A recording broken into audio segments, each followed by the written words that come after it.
Hi, Doug. How are you this morning? Good, Kevin. How are you? I'm fantastic. I thank you so much for your time today. I want to introduce you, not like introductions are necessary, but just to go through the motions of telling rock and roll fame who we have the pleasure of speaking with today. It's an unbelievable honor to have the opportunity to talk to Doug Cosmo Clifford, the legendary and iconic drummer of Creedence Clearwater Revival. Doug's just released an album from his bottomless, it's a bottomless music vault from everything I can determine. It's a bottomless music vault called California Gold. California Gold contains 10 previously unreleased songs that he co-wrote with Bobby Whitlock, who's known as the co-founder of Derek and the Dominos and many other projects. And, just thanks so much for taking the time today to talk to us. Oh, no problem. So rock and roll fans everywhere are so excited to have more music from this never-ending vault. How did this collaboration between you and Bobby Whitlock come about back in the day? Well, it was back in 1978, and Creedence had broken up in 72, and I had a few little recording projects and things of that nature, and I finally decided I wanted to put a band together and get back into a full-time musical project. And so I was at Donald Duck Dunn's house, the great Donald Duck Dunn, and I asked him if he knew of any singers that were out there looking for work. And he said, yeah, Bobby Whitlock. And I said, oh, Bobby Whitlock. I have Derek and the Dominos and et cetera, et cetera. And I said, yeah, well, why don't you get a hold of him and see if he would mind or like to put a project together where we would be the primary writers and get back into playing some gigs and recording and the whole thing. And so he said, I'll do that. He did, and Bobby said, yeah, he would love to. So I was living in Northern California at the time, and Duck, of course, I believe he was either in Memphis or in L.A. And so here comes Bobby Whitlock with his family, his wife, pregnant wife, and his little daughter. She was about 3 or 4, and he had an old '57 Chevy, which was kind of a cool car. Yeah. In those days, but it wasn't in the best of shape. But anyway, he rolls up and we start talking and talk about what we would like to do and so on and so forth. And the next thing you know, I got a pad and a pencil out, and we're writing songs just like that. And it felt good. And I like to co-write. But if I co-write, I co-write with one other person only. I won't go 3 or and up because it becomes too many cooks, Yeah. and people start thinking about their percentage instead of thinking about creating a music.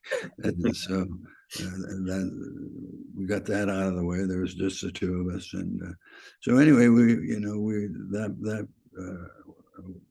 went on for a while, and next thing you know, we got a bunch of songs, and I said, we better record these things, otherwise we're going to forget them, Right. and that's what happens if you're writing like that, and you don't get the information on paper or tape. So got a hold of Duck and another fellow named Michael O'Neill, and we did some recording, and that process went on for a while. And then Duck got an offer from John Belushi to be a blues brother. Right. And so Duck was off to wherever there, I think probably New York, and he was gone. So that was a big part of it. I loved working with Duck, and looked forward to being in a band with him. And then Bobby's wife didn't like the Bay Area so much, and next thing you know, we said, well, someday maybe we'll get it together, but right now is not the time. So I'll take the tapes and put them in my vault, which is Cosmo's vault. That my nickname is Cosmo, of course. Otherwise, I would be calling somebody else Cosmo. I had some other things in there later after that project. I had a band with Steve Wright, bass player for Greg Kinn, and he's from my hometown. And I went to school with his older brother, and so I sort of knew him. And the same thing, we were the primary songwriters, and the two of us came up with some nice material. And same thing, we better start recording this stuff or we'll forget it. And so started recording at different studios around and gathering our songs. And same thing, we were going to use that tape for a demo to a label that we were interested in. And then the way they did it back then was you submit your tape, and if they're interested, then they'll want to come to one of your gigs. Well, we weren't playing any gigs, so I told Steve we're going to have to start playing some gigs, and he said, "Oh, I'm not going to do that. I've already done that." And I'm going, wait a minute, what is this? What's this attitude? You know, I've done a few gigs of my own in a very, very small band that's sold millions of records around the world. Anyway, make a long story short, Steve passed on after sometime after that, and but before we continued, I put that information in my vault, and then I decided, well, if I'm going to do this, you know, I'm going to have to do it myself. So I got some help from Chris Solberg from Santana to play bass on it and keyboards, and Russell DeShield from the Don Harrison band, lead guitar and recording engineer. So he, in fact, is on the project we're talking about now. He's the executive producer on it, and he's got tremendous technical skills, and I have none. So I know what I want, and Russell's very, very sharp. So whatever, whether it be Pro Tools or other gadgets that are out there, describe what I was. Oh, by the way, everything in the vault is 2 tracks. I didn't have the multi-tracks. I don't know why, and I don't know how that happened. Yeah. But so it made any moves on the side of improving the sound, like compression, and things like that. We had to do it on the 2 tracks, and if we wanted to get level on something else, like I think the drums need to come up. I don't know why I was so stingy on the drums, but I need to get the drums up. Then he would find the frequency that the drums were in, and then use the gadgets that he had, and that's how we worked these things. Then once that was in place, then we had them mastered. John Cunaverti, another Bay Area guy from my hometown, and they turned out great. And I don't know if you've had a chance to listen to California Gold, but Oh, yes.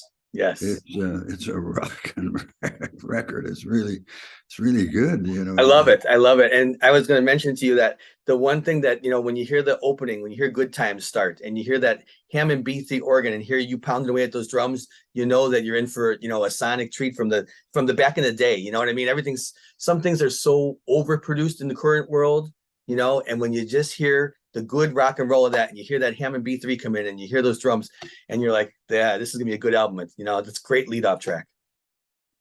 oh, thanks. Yeah, and right now, music is for me has always been medicine. Whenever, Yeah. even as a kid, we put Creedence together. It wasn't Creedence, of course, it was the Blue Velvets, but I saw John in the music room, and he was playing rock and roll piano, and so I asked him if he wanted to start a band. He said, "Yeah, I do, but actually I play guitar. I'm looking Oh, for a piano player." And I said, yeah. "Well, I know the guy. His name is Stu Cook, and he's Mhm. got a rich dad and big house with a piano that's in tune. We can practice there." Well, I didn't ask Stu if he even wanted to be in the band, You made the let decision alone, for him. let alone his parents, but they were very supportive of it, uh, and that's where it started. Then Tom Fogerty came in and took us into the studio because his band wouldn't go in without being paid, and he was looking for a demo to get a deal, and they didn't see the value in working towards a record deal, so he ask us if we wanted to come in and make a demo. And we said, "A record?" And he said, "Yeah." And we said, "Sure, we would." And that's how Mhm. it all started, the Creedence part of it. But I'm a little bit ahead of myself. That's Get okay. back into the vault, and then after that, then I did a solo album uh, with Russell DeShiel and Chris Solberg, and didn't get a deal with that. So into the vault she goes. And then I had done other solo projects, one in Nashville and a couple others in and around the Bay Area using guys. I have Joe Satriani as one of the guitar players in one of the sessions, and Jimmy Lyons is one of them, and so using good players to put put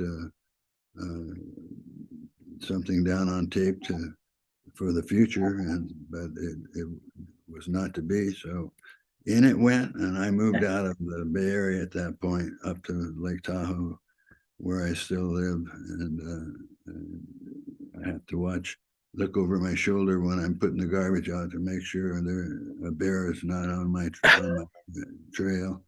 But so far they've been good. They're all over the place.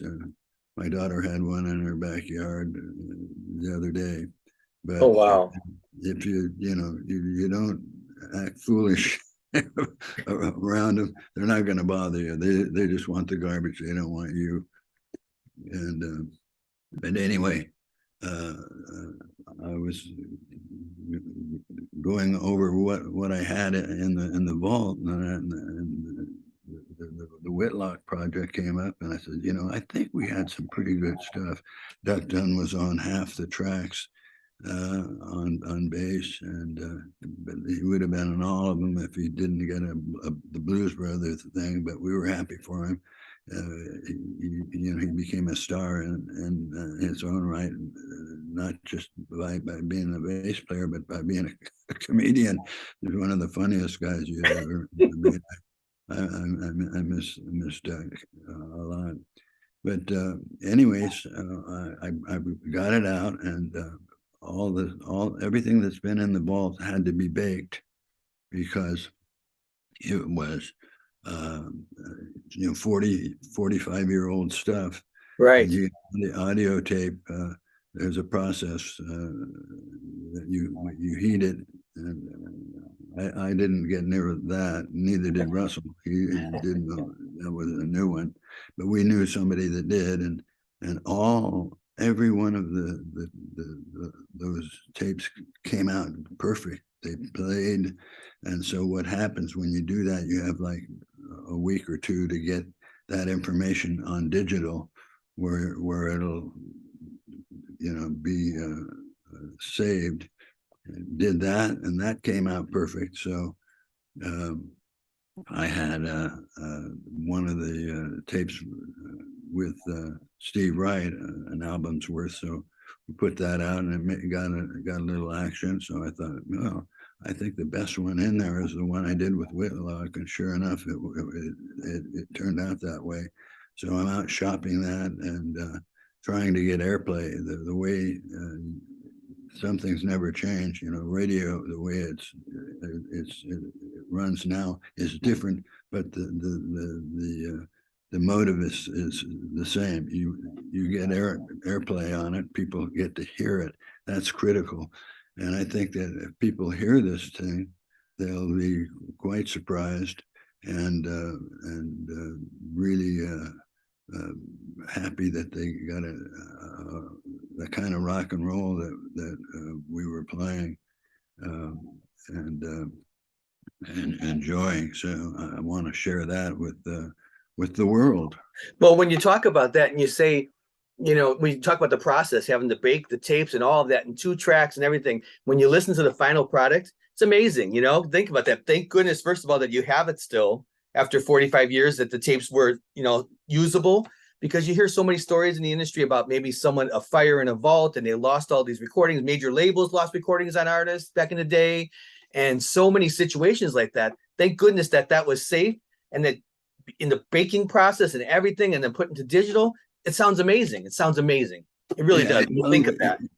It was to me. It proves one thing. It was meant to be. Absolutely. Those, of course, I did store them in a concrete floor, cool. The temperature didn't change much. It never got hot in there, but it did in the winter. It got cold, and the cold isn't going to hurt the tape. It's not freezing, and it's just everything was preserved. So it was a very patient vault, I'll tell you that. Well, and it's such the crucial element too was that you hit the record button when you and Bobby were sitting there, because you said, hey, we're sitting here, we're writing some tracks, we're co-writing lyrics and everything. We better hit the record button, because then look, when time elapsed and everybody had to step away from the project, you still have it, able to bring it back to life today. Yeah.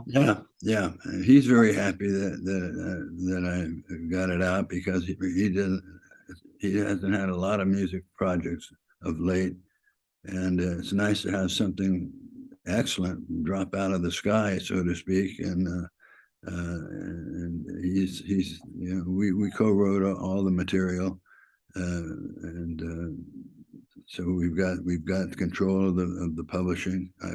I have my own label now, Cliff Song Records, and it's out on Cliff Song Records, distributed by Sony Orchard. Bob Frank, one of the veterans of distribution, has a distribution company called Sony Orchard.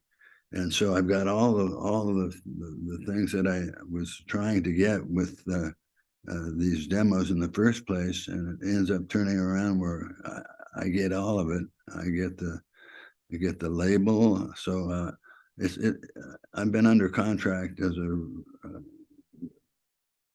recording artist for almost 60 years, and this will be the first time I won't have to audit my record company. And that's a nice feeling, because over the years, there's just so many horror stories. And, and the early songwriters in the 60s, at the beginning there in the 50s and 60s, when rock and roll in 50s, 60s, so many R&B writers, and you hear the horrible stories of how they never got a penny for all that they did. Yeah, those guys really got screwed. There's no doubt about it. John doesn't own the Creedence songs. Fantasy Records owns the Creedence songs, and now it's not fantasy, it's craft, because the fantasy was bought out by Concord Music, and so they put it in the craft bin, and that's where it is. And they're as record companies go, they're the best I've ever seen or heard. They spend money advertising, and it's amazing.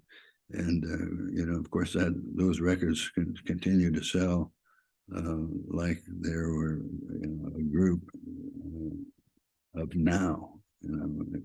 Lucky me that I'm on the receiving end of that, and lucky me that when they sold the company, a company that believes in marketing and spending advertising dollars bought it. So that's a pretty good deal. Well, some people grow up, their parents are actors and actresses, so they think that everybody's an actor and actress, everybody's on TV, right? And my question to you is, I mean, isn't it a requirement that everybody has one of these in their house? Isn't that a requirement? Music history, right? Doesn't everybody have to own one? Isn't that somewhere in Rock and Roll 101? Pretty much. I mean, it's a great album. It's a greatest hits album, so it's all of our best work. And yeah, I would not be surprised if a lot of people had that in their record collection. It should be a requirement. I mean, it just should be just something, like I said, everybody does certain things in life. You have to own a copy of that. And then you have to go and move around to all the studio albums from that point. Yeah, that's exactly right. So when you were writing, when you and Bobby were sitting down writing, I have to imagine that you're always hearing the drum beat. You're always here. Do you in your head put like a drum foundation down first in your head to add to what maybe in the past what Stu would bring for the guitar, rhythm guitar, or in the case with Bobby, he's maybe humming a vocal melody or you're humming a melody. How does that work? Yeah, that's pretty much how it works. Have a guitar and then the drum set. A lot of the times I would just start a groove, playing a beat, usually a two measure beat that you play. That's the steady part. Then you have a fill here and there that moves, say a verse into a chorus, and then from the chorus back out to a verse or a bridge, and then sometimes he would have a guitar riff, and he play something, and I just say play that again, and I would get in and figure out something that would work. That's how I did it in Creedence, because John knew what he wanted from the guitars, because he was a guitar player, but I was the only drummer out of the four guys, and I knew the beats and what should work. And a couple of times, more than a couple of times, he would come in and tell everybody what to play, and I would either keep my mouth shut or speak up. And most of the time I had to speak up. I would take a little cassette machine and put it in a place in the rehearsals area on the floor that would pick up all the guitars, what they were doing, and learning a song. And so then I would take that home. I had a 4-track machine, put it on one track. It was all mono. I wasn't making a record. I was finding a part that was be better than the one that I was told to play, or an obvious one that would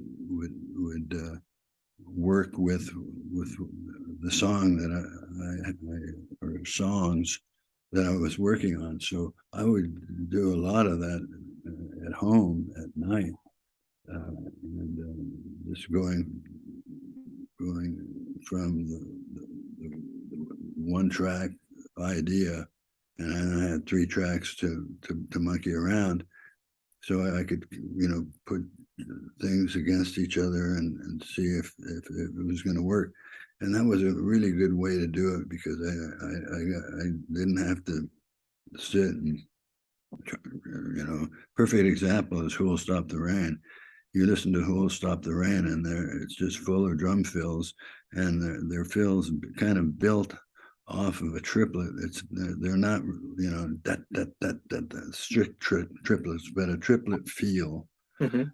And Who Will Stop the Rain, and then there's little fills that go around that support fills that support the fills, so to speak. And that is a very the drums really took to me a very ordinary song, and made it a standout.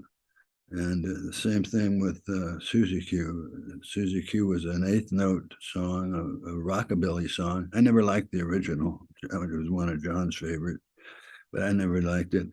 And so when we were playing in the clubs, they want dance songs. So I changed the beat from an eighth note beat, which is on the hi-hat with my right hand. Boom, bop, boom, bop, boom, bop. From that to quarter notes, boom, boom, boom, and then the in between the quarter notes, my bass drum played eighth notes in there, so it's boom, boom, boom, boom, boom. So it sounds like a freight train, and it opens up the guitars. Were just really they just really shine, because there's a lot more, there's space in between those notes that are the tempo notes, and little tricks like that. Most of the licks like that I got from black artists. I like the R&B stuff a lot, and then I put my own step to it, and all of a sudden you got a groove, and I didn't copy grooves exactly, but I used a lot of those breaks to move a pretty ordinary beat to something extraordinary. When you were when that evolution was happening of when you start filling the drum fill with another fill, was that happening in the, like you said, it happened in the rehearsal project process? You take a tape home and add to it and everything. What did the final product come out like that sometimes before the recording? And then like, in other words, when you were on stage then doing live shows and playing it, you said you mixed it up a little bit. Was that before, in the early days before those songs were recorded, or just back when you were, when they were just being played in clubs and whatnot? Yeah, it was pretty much in the clubs, and then once we had a hit, and then we had a regular place to rehearse. John would come in, and when he was looking for material, we would jam the Creed. I'm talking Creedence now. Mm-hmm. We would jam, and songs would come out of those jams, or he had a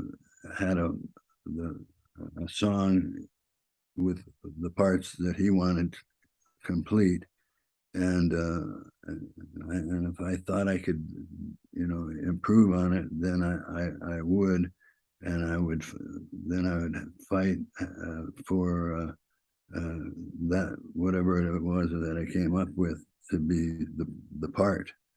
Right. And sometimes he didn't like it, and wouldn't budge, and I knew when that would be, so I would give it as much of a fight as I could to try and get it done. Who will stop the rain? I mean, I battled almost to the studio, and so I kept playing those parts, and he said, "Don't play that. It's too busy." And I said, "It's too boring." I'm a less is best guy, and just make the groove do the work, but this needs help, and I figured something out, and I'm gonna arm wrestle you for this one, and I know I can beat you at that. So When you so then when the album was made, then the recordings were made, and you went and took the songs on the road after the albums, many albums. Did you then feel, or did anyone in the band feel locked in to have to play it exactly as the studio recording was, or did you find yourself doing some extra fills on stage to maybe revisualize something that just in the moment moved you? well, it really just depended on how adamant he was about what he wanted and what I wanted. Um, the thing about it is, like I say, I was the only drummer, surrounded by guitar players, and I knew what I was doing, and John knew what he wanted from the guitar players because they were, that was his instrument. So it kind of went that way, and you know, for, and Born on the Bayou, another one with a quarter note beat. We had the hit with Suzy Q, so I thought, oh, I'll do it. We'll do a quarter note beat. When that song was written, I played it with the quarter note beat, and it was the right beat, and John knew it, and that was fine. That wasn't a problem. It was the single. It became the next single on the second album, the first single on those, and they had in those days guys that did tip sheets, they were called, and they would predict what songs were going to be hits and which songs weren't, and they sold them. People would subscribe to them, uh, radio stations mainly, and disc jockeys and that sort that were in the record business, and so we put Born in the Bayou out. That's my favorite Creedence song to this day, and it got airplay, but it didn't get sales. And the way things charted was airplay and then sales. You get airplay and sales, and they get onto the charts and go up accordingly, depending on how well they sell and that sort of thing. There was a guy named what was his name? Anyway, he was like the hot tip sheet guy. He was the most successful, and Bill Drake, I think his name was, and so they said the feedback to him was, it's the wrong, this record isn't gonna happen, and he said, you have the right record, just turn it over. Mm, So the other side was Proud Mary. wow. it's How good it's how good was he? right, yeah. It's always fun sometimes when the label is wrong, and you get to say, I told you so, this is our song, or this is the song that we think is good, and they say, oh, we don't want that song on there, and then all of a sudden it just blows up on the radio, and you guys say, we told you so, we tried to tell you this was our song, when that happens throughout a career. Well, first of all, I wouldn't do that, because that's not a way to do it. To basically, he didn't say anything about it. We he said the way what he said was what he didn't say. He didn't say you can't. you have to play it the way I want it. And he didn't do that, and he didn't say it was good or didn't say it was bad. He getting a pat on the back or a compliment from John was basically not part of the program. So that's how that went. I knew I was right. I won by the fact that he let it happen. So if I wanted to continue doing things like that, I Yeah, couldn't right. get in his face and say, "See, I told you so." Right, right. But even with the labels sometimes though, sometimes the labels have a thought about like what song they think you should put out there first. And sometimes, and it's never, I mean, it's never about a he said, she said thing, but just in your own mind thinking, well, if we hadn't listened to our own voice and tried to push a certain song as our song, or you know, sometimes it happens in a career like that, as being the right song to take out to radio, you know, then sometimes that song would never see the light of day, you know, and sometimes Yeah. that seems to happen too with the labels, you know, with the labels We, themselves. we never had that problem because we were on a jazz label and they didn't know anything about rock and roll except for Okay. rock and roll was selling in barrels full of money. The Right. revenue was created by rock and roll. That's Right. why they signed us. But that's where, lucky us, that's where it ended. They didn't try and come and say, well, this should be, because that wasn't what they did. It wasn't their wheelhouse at all. And we knew what we were doing, and you know, didn't need them. They didn't want any part of it. They didn't want to be involved and screw it up. So that's a great place to be, that you guys were able to decide what songs you thought to promote and everything, you know. And one other question I want to ask you, I want to go back to California Gold for a second and ask about the sequencing, because whether it be Creedence records or in the case of this project you're doing, when this project came out of the vault, was it already kind of in that form of how you thought the songs would go in order, or did you sequence it recently before it came out? How important is sequencing We to you? we did it recently. The order wasn't as good, and that's you know, that's an important thing because it's like a book or art. Well, it is art, but it's it, it goes better with certain parts, puzzle parts, I guess. Right. What I'm trying to get out as my point. Some songs work better with a certain song right after that song, and then a certain song after that song. And the order that it's in right now, we tried several different combinations, and what we have is what you have now. So it works well with the other songs that are on the record.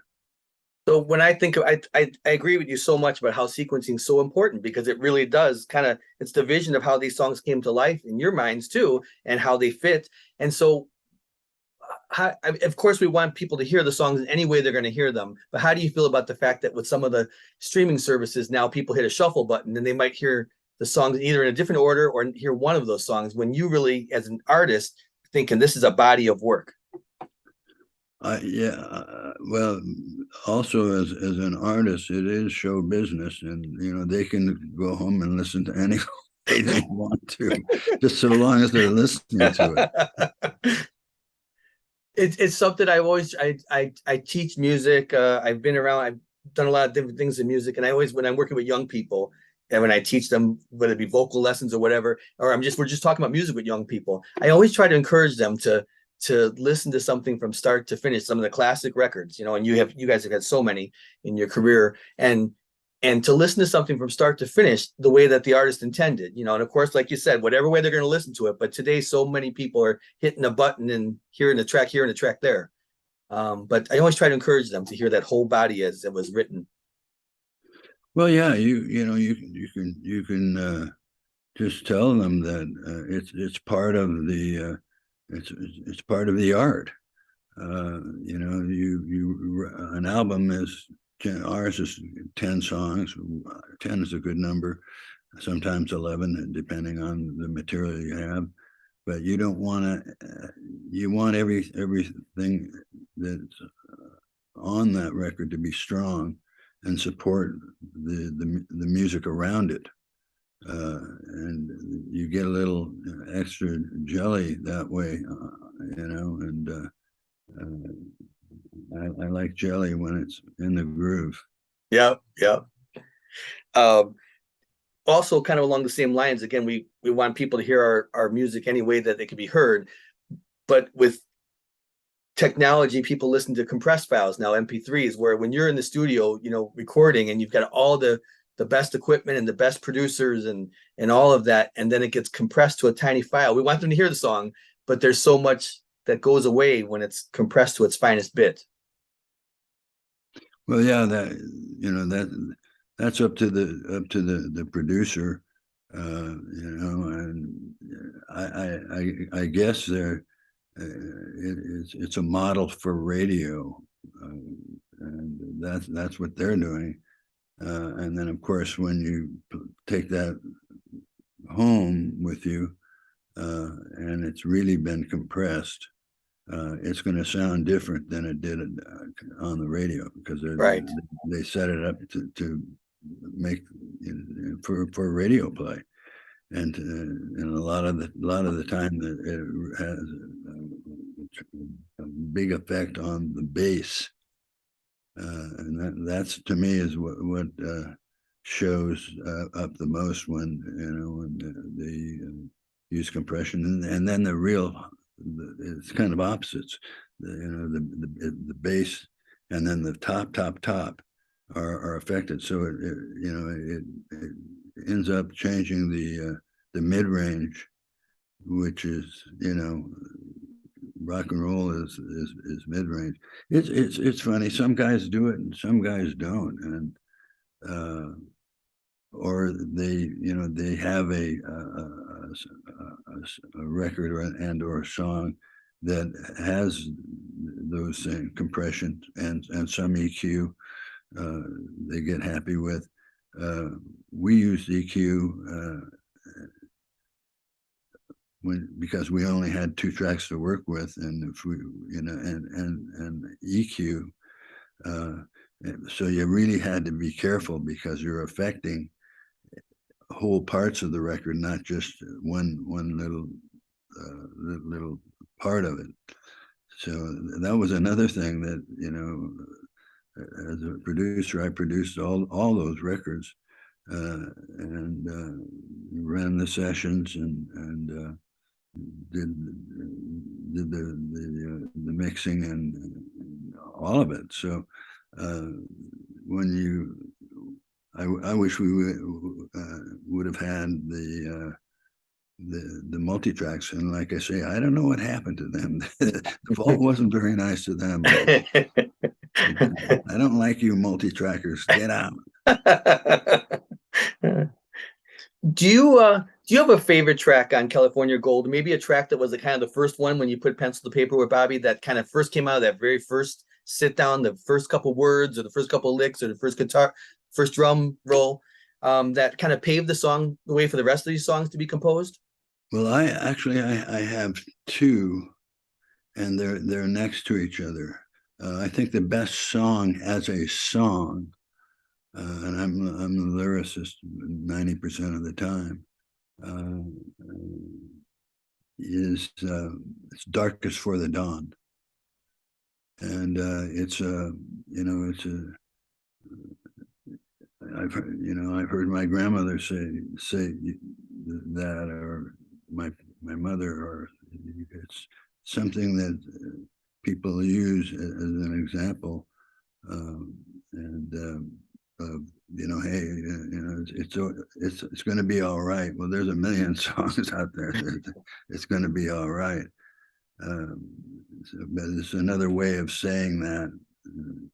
And then Purple Mountain is just before that song, and that's our jam, 6 minutes long. And Bobby gets going with the B3 organ, and the guitar player plays really good blues guitars that really fit. So it goes from a jam with a little kind of like a Carlos Santana would like that. So that track, and Yeah. then it goes into Darkest for the Dawn. That wow! I mean, I get puts chills on my forearms. Uh, those two together, and then you look at other songs, individual songs that stand out. That would be "Turn the Beat Around." That's Uh, my personal favorite, by the way. That's my personal favorite. Turn the beat that's a around. good one. I love it. Love it. It's got a really cool groove, and then nice tom fills to support it. Not a lot of notes, but it follows the uh, the melody in a percussive way, but it's tom, so it's not like a sharp like a snare drum. It's got it's like a kunga almost in there, and then rolling on. Rolling On's a good one. And so is Good Times. So I like them all. It's funny when you're a writer. These songs are your children. Right, you right. know, I you, can only imagine. Yeah. you love them, and they came out of you and a collaborator, and with two guys coming up with one constant idea, and it's it's amazing. Going all the way back for a moment here to the beginnings, when you talk about when you guys were 15 years old, before that even, how did you decide that were you born with drumsticks in your hand? How did it happen? How did you versus a guitar or a keyboard or what? How did you end up with drumsticks in your hands from the beginning? Well, I loved rock and roll. I started buying rock and roll records in 1953, and that was the fledgling years, the formative years, and most of the stuff was coming from R&B. So saxophone was the lead instrument, not a guitar. When Right. there was a solo, it was a sax solo or a horn section solo, but mostly tenor sax. And I wanted to play an instrument, but I was 9 when I bought my first record. It was a '78. That was the the tech the technology in Yeah. those days. And uh, but I just I thought I think I'll play the sax, but somebody had a sax that I knew and I blew, and I got my finger caught in it. I don't think I want to do that. So I just continued to buy records, and then when I was 12, I saw a special on Gene Krupa, the great Gene Mhm. Krupa, Mhm. and the style of drumming that he had was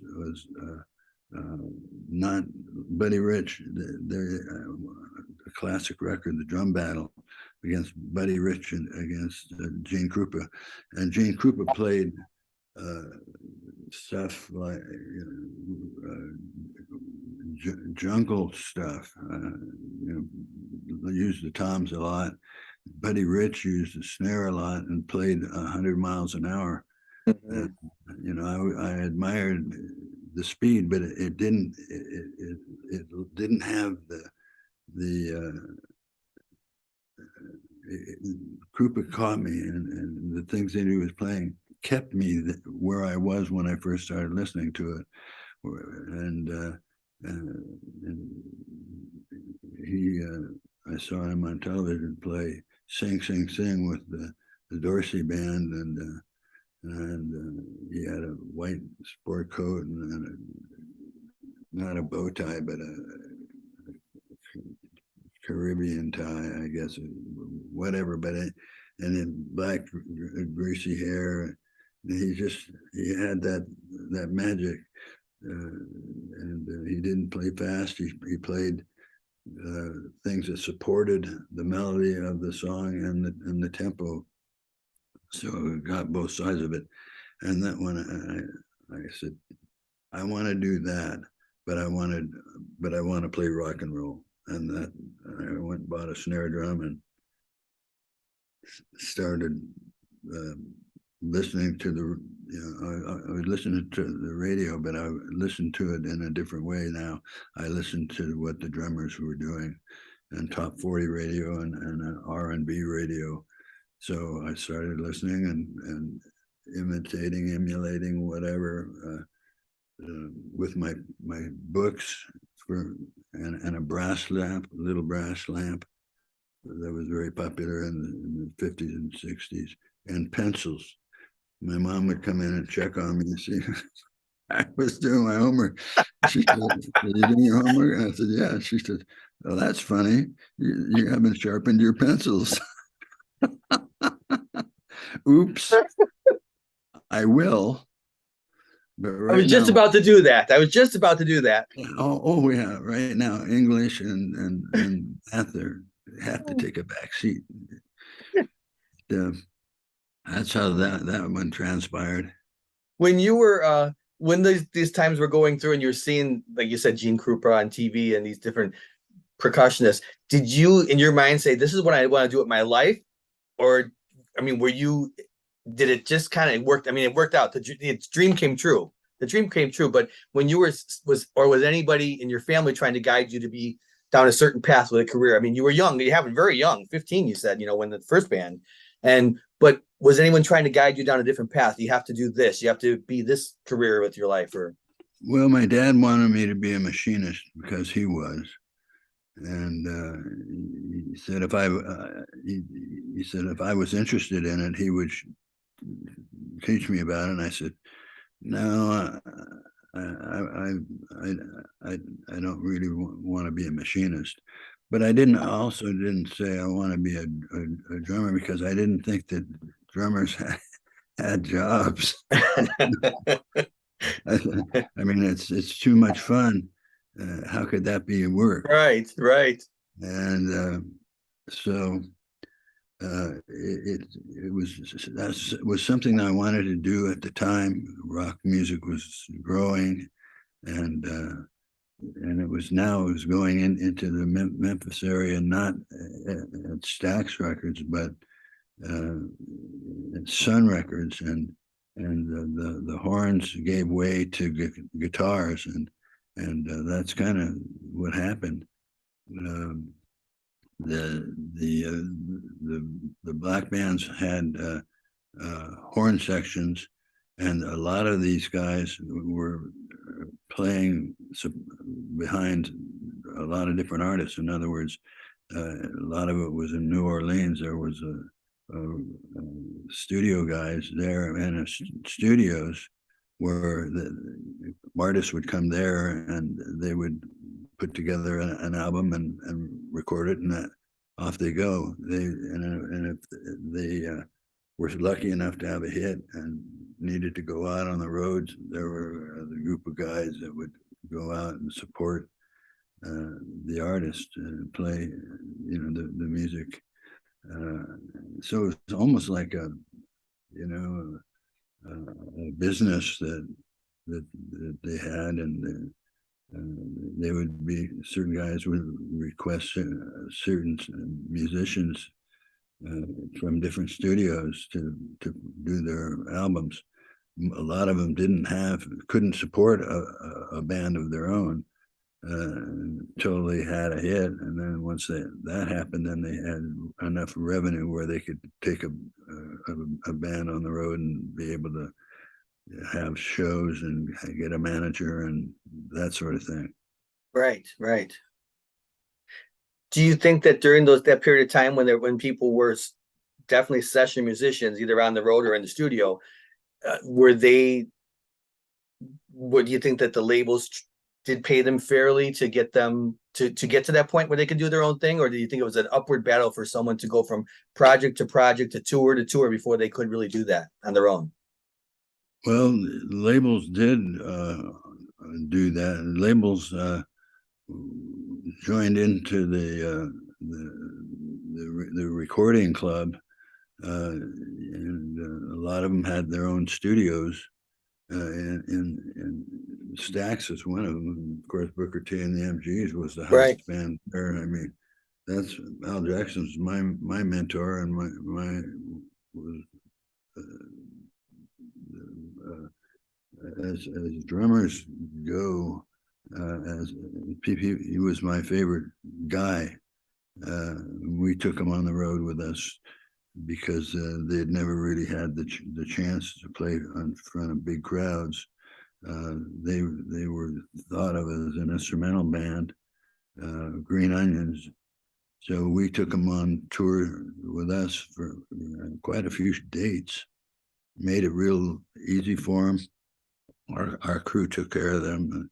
Anything they wanted, they got, and we went out every night, stood in the wings and watched them play. And watching Al Jackson play uh, with an audience he was a ham. He had it all. The best backbeat in music. That had to be amazing to, like you said, watch from the wings, watch the magic happen, have them on the road with you, and to watch that magic happen and see the audience response. Like you said, how amazing the live audience with him. Yeah, yeah, it was terrific. Just what a guy. He died much too young and was murdered Oh, actually by his wife, and got away. She got away with it hmm. back in Memphis. That's when Stax moved from Memphis to L.A. because of they didn't like the fact that there were two white guys in the band, not the black people, but the cops, and they didn't like the idea of mixing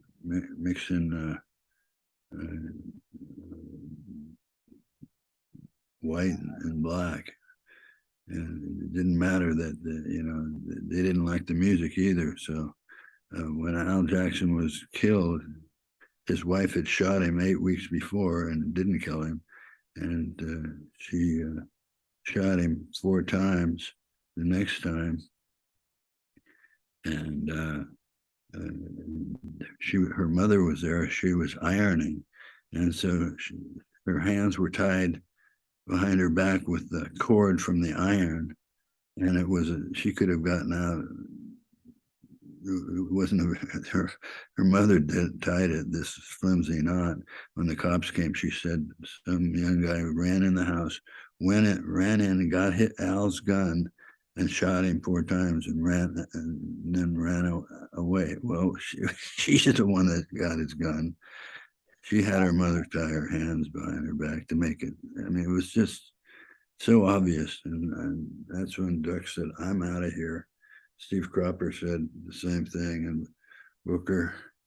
They realized that the situation, the prejudice situation, was not healthy and going on. So that's the story of Stax.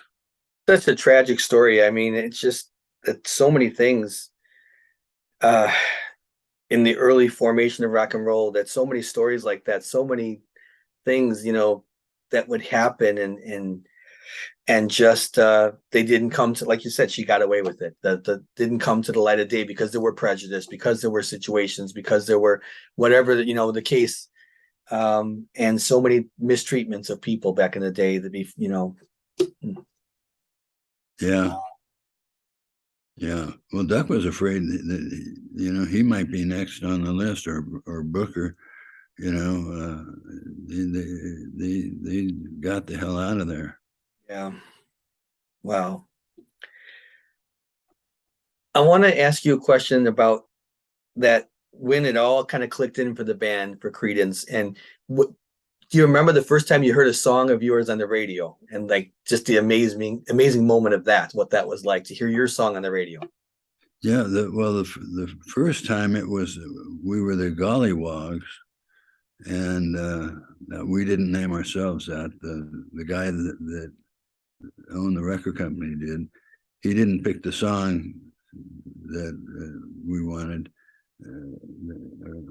but he said you have to have a gimmick. And we're going, well, how about a hit record? That's what we need. He said, well, you need a gimmick. And so he named us the Gollywogs and put us in these god awful uniforms. And after a gig, the next day, I couldn't hardly move my neck because I played with my head down the whole time. I didn't want anybody to see me, you know. And, but anyway, we had a song called Brown Eyed Girl, not the Van Right. Morrison, but John wrote it, and Tom, I believe. And it went to number one in San Jose. And Stu and I were going to San Jose State at the time, and Sacramento and a couple other places, and boom boxes were big at San Jose State, and because you couldn't play them in the classroom, but in between classes. And I was walking by this guy with a boombox. Anyway, he our song was number one in San Jose, and there it is. It's playing on the radio, and I came up to this guy and I said, "Hey, that's me playing drums. That's my band." He said, "That's not you playing drums. It's not your band. It's the Gollywogs." But anyway, that's what it was like. But the cool thing was we made enough money. Nobody bought a new car or fancy clothes. We all bought, the guys bought new amps, and I bought a new drum set. We were able to, and then our gig money like quadrupled in the Sacramento to San Jose area. We had a number one record. So we had a taste of it. This is pretty cool. Yeah. Hearing it, every time I go to the store now, I hear one of our records, and our dream way back when we were 13 was to someday have our songs played on the radio. Well, they surpassed that dream, and they're still playing them 54 years later. It's just amazing. It just has to be such an amazing feeling that you're walking through a store, you're at anywhere, you'd be anywhere. I mean, iconic music, just iconic, and have to be anywhere and hear it, and just kind of sitting there and just hearing it in your ear and looking at people around and say, if they only knew right at this very moment that they're standing next to the drummer of that band that they're hearing, you know. With standing next to the guy with the red bell pepper. But just amazing, just to the journey for you and the rest of the guys in the band, and your journey now as you continue to have music in this vault to release. Is there anything else? I mean, you talked about a couple of things that you are in the vault. Is there anything else that's on a project that you're looking to do after you promote this for a while and after people get the chance to hear this? Is there something else in the works for you right now that you're thinking about? Yeah, yeah. Always, probably, right? There's a thing I did with Hoyt Axon, was a buddy of mine, and he lived up in Lake Tahoe, and I hung out with Hoyt, and he had his band that would practice, and he had a recording studio in his house. And so I did put some stuff together that was not 100% country, but kind of funky country. And I used his band because he had a really good band. And I did some recording there. Then I did Elliot Mazer, who did some produced Neil Young and other artists of note. He and I did a Nashville session, and I had Duck on bass on that one, and Tony Joe White on rhythm guitar. And I've got some really good, I got a couple of ballads that are, I think, could be used by somebody. Anyway, and then some of the stuff I did with Hoyt. So there's a for sure another solo album with me in there, and then I did a session with Louis Ortega from the Sir Douglas Quintet, one of my dear friends. Did 3 albums with Doug, produced 2 of them, toured with Doug on a couple of records, and so I miss him too. He was probably the most talented guy I ever worked with, but he was the wackiest guy I ever worked with. I had to really, I had to really lean on him to do the work and put the weed down. It'll be weed for you, but right now I'm holding it, and I'm not letting you have any until you've done the work. And your name is on there, and my name is on there. And I don't want anything less than your best. Right. I had to, but he respected me for that, because a lot of people would go out to record with him or whatever, and then he would just turn it into a weed party, and they wouldn't get anything done, and so that's how I worked with him. He knew that I would make it get down to business. The song, the album, the one of my best production albums was oh, shit, I'm having a brain fart here. Groover's Paradise. If you want to hear a really good one, good album with Doug Somm that shows all of his sides. If he can play country and he sounds like George Jones, he can play blues. He sounds like I can't. I'm having another brain fart. I guess when farts come in bunches. He can do all those things, and you would say, oh, wow, that's the real thing. And rock and roll, same thing. So the album shows all those different traits that he had, and shows them off really well. And I listened out to that. In fact, I'm looking at it right now. There it is, right there. Wow. Yeah. There you go. Okay. Yeah, you had a chance to listen to that. Do it, because it's a really good record. I will definitely plan to do that. I will definitely plan to do that. And by one of the most talented guys you'll ever not meet. Very versatile. Just like you said, Absolutely. across the genres like that. That's a big difference between rock and blues and country. And it's just how versatile, huh? Yeah, absolutely. Wow.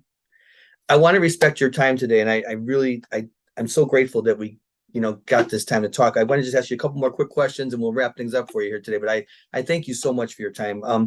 I just was curious, as a drummer, you get to have the last word sometimes, that song in the song, the final beat. And I don't think that the average music listener sometimes realizes how important that communication is with the whole band from the drummer. Like, okay, we're going to end it now, or we're going to start it now, and how that comes together. You kind of have that control at the very end, last beat, first beat. Yeah, mainly for tempos. One, and that's another thing too. For example, "Rockin' Me Baby," Steve Miller. Yeah, my best buddies. He was looking for a deal, because his contracts had run out, and the last record that came out of that was what's the name of it? He had anyway. He had his first hit single was on the last record in his contract, and that's a good place to start negotiating. I was gonna say it's a good negotiating tool, right? So he said, "Hey, I'm going to put together a super band for a day for one gig, Nebworth Castle in London, and it's going to be you, Les Dudak, who was a guitar player who sort of fell off the tree, but and then Steve's bass player, Lonnie Turner, and me." And so it'd be, he said, we're going to wine and dine you. So, just don't tell them you're not in the band. Just say, yeah, you're in the Steve Miller band. Are you in the Steve Miller band? Yeah, I am. We're going to play a gig tomorrow with him. And, so time being anyway. Anyway, so we were rehearsing at his house, and it was just the two of us. The other guys didn't show up, and he says, "Okay, now that we rehearsed, I want to play you my next single." I says, "Cool." So he got an acoustic guitar out and he plays "Rockin' Me Baby," with "Rockin' Me Baby." It was a rock and roll song instead of a sexy rock and roll song. And so he said, "What'd you think?" I said, "I think you gotta think about what your subject matter is. This is your in between the sheets, baby, not your 2-year-old shitting his pants, baby." And so he slowed it down just right there. And so the first time that song was ever played in public was that gig at Nebworth Castle, and he paid attention. He had it at the right tempo, and has since. I've done it. We revisited, did a gig or two with Steve. And I said, "Don't forget who set your tempo up for you." He said, "What do you think?" I said, "Well, this is what I think as a drummer." And so yeah, I had my hand on "Rockin' Me Baby" a little bit. Yeah, it would have been a different song, really. I mean, it's just a whole different feel if it was too fast. It'd be a whole different feel, like you said. That's exactly right, and that's why tempo is so important. Yeah, yep. Changes the whole feel of it. But one thing though too, live, and you'll see it. I don't know if you saw the documentary on Royal Albert Hall. I have not. You ought to see it. You would love it. So many iconic recordings made there, live recordings. Yeah, well, you get the whole show that we did, and then we have 3 songs from Woodstock that we did, and three songs from Oakland Coliseum, and then there's some interviews and some silly stuff where we were over in Europe and I wanted to goof around, so I commandeered some bicycles, and we had a dinner meeting with our record company over there. And so I got the boys, and we came in on these bicycles. Silly stuff like that. So if you get a chance, I think they're still playing it on Netflix. I will definitely find it.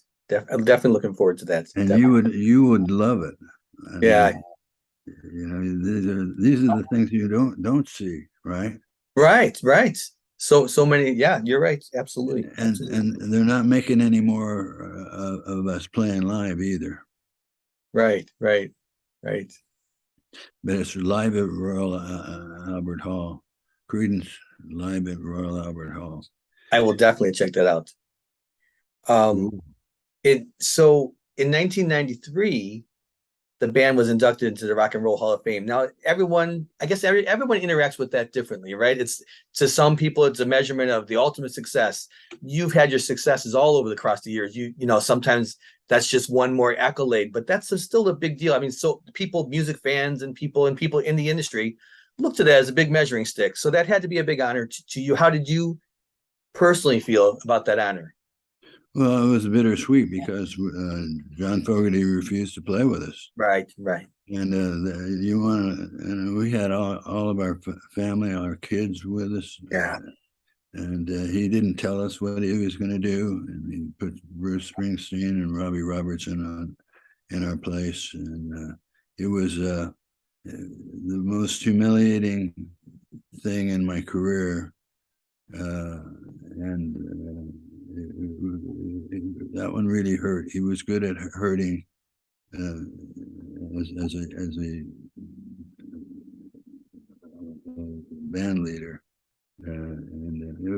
But then as time passes, I'm in the Hall of Fame. So That's the thing to hang on to. I mean, it's such a, you know what I mean? It's so unfortunate that the circumstances that took place, you know, the way, but just the fact that it's such a, to know, think back to your 15-year-old self, and then to know that all the people in the industry and all your fans out there got to, you know, to know that that accolade is just, you know, regardless, you know, and the circumstances, yeah, oh yeah, so unfortunate.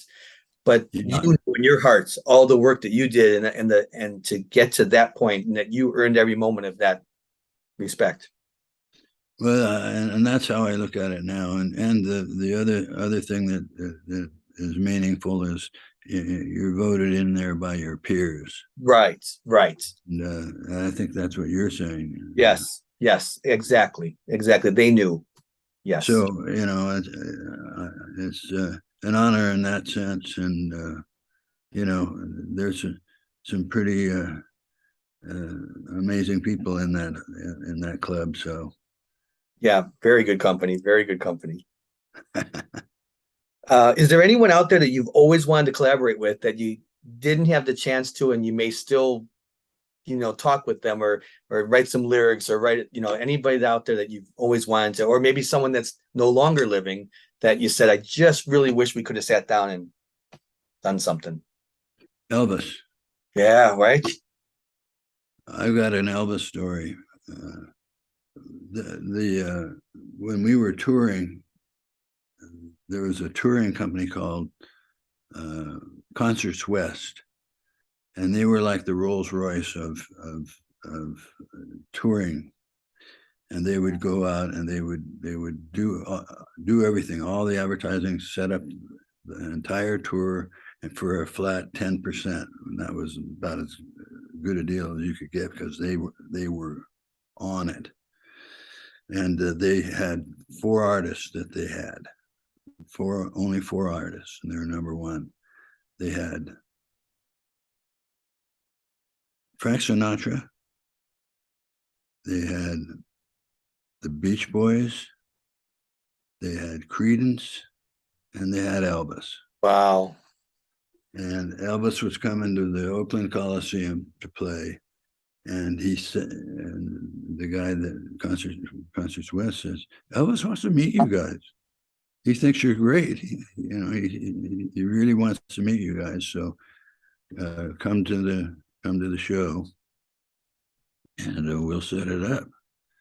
And God, are you kidding me? So we go, and Elvis is halfway through the set, and he was wearing the white leather thing with the tassels, and he looked terrific. And so, he finished the song, and he walks up to the mic, and he says, I know they're out there. I know they're out there. This one's for the Creedence Boys. 2, 3, 4. And he plays Proud Mary. Wow. Wow. That's awesome. Wow. I was bawling. Can't imagine. I can't imagine. I just can't imagine the feelings. Yeah. Wow. Wow. But Elvis had, when we went back to meet him, Elvis had left the building. He had a death threat, and Uh, he took the time in front of the whole place. right. A memory you'll never forget. Wow. Wow. I just, again, I want to thank you. I want to remind music fans everywhere who are going to be watching this, and please go out and pick up wherever you listen to music, wherever you purchase music, California Gold, an amazing collaboration between Doug Cosmo Clifford and Bobby Whitlock. It's available on CD. It's available where you stream, wherever it is, but you got to listen to it. You heard us talk about a couple of the specific tracks, but everyone's solid straight through. So I thank you so much for your time today. Oh, I enjoyed it, Kevin. Nothing like talking a little rock. Love to talk to rock and roll. I'd love it. And I'm so grateful. All of the different things in your life that you've done and all the people you've had to talk to. I'm just so honored to be one of the people that you've shared your life stories with. Thank you so much for that. Well, part of my life story is talking to guys like yourself and communicating and you obviously have a love of music that not many people have. So Music is it's like Italian sauce runs through the blood of a Italian, music runs through my blood. It just, 24/7. So me too. yes. Doug, I thank you so much for your time today. And I hope people will heed our warning to go out and listen to some good music, to check this recording out, because there's lots of great music to be heard on California Gold. Thank you so much. Oh, thank you, Kevin. Take care. You too.